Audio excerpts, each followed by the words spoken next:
Is it necessary for me to be a startup owner or a founder or an entrepreneur, or do I need to be a business owner in order to pursue the EB1A? Now, in general, most folks that come into the Smart Green Card program are not startup owners. They are regular folks working in a regular job, doing something or the other that is unique, and we are able to help them successfully build their profile up to prove that they have risen to the top of a field. However, if you are an entrepreneur or a startup owner or a business owner, there are a few benefits that do come your way. The first benefit is, since you are an owner there, since you are the operator, since you are the sole voice, you have a lot of control over that business, right? Obviously. So what happens, it becomes much more easier to prove that you are playing a critical role, like you are at the forefront of the company. And then anything that you do as a part of the company, you have a better ability to leverage your own marketing team if you have one, and publish, your company's progress, your own progress, tie your name more to that. You have the chance to become part of entrepreneurship accelerators, which are hard to get into. So you kind of get into memberships and stuff like that. So there's a whole gamut of things that open up, along with an additional degree of control that you have to go make them happen.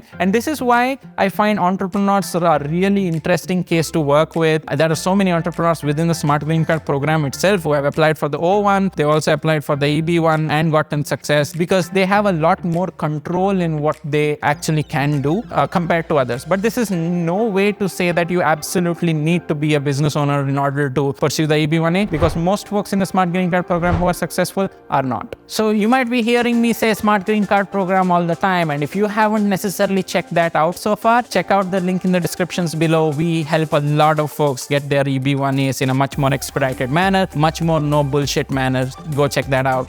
I'll see you inside the program. It takes a lot of effort to make these videos and bring it to you to help you out in your immigration journey. So please like, share, and subscribe to this channel, and click the bell icon so anytime I publish a video about the EB1A, you get notified and you are well prepared for that journey. Am I eligible for the EB1A as is right now? How do I find out? And hey, I'm interested in the Smart Green Card program, but you have a couple different options. What do I choose? When do I need to start? Why do I need to get to the EB1A? How will the Smart Green Card program even help me? Find answers to all of these questions by grabbing time with me as part of the Decider plan. We've launched a whole new plan where you can literally find answers to all these questions that you have by joining a call with me, either on a group call or a one-on-one. So go to smartgreencard.com and find the Decider plan today.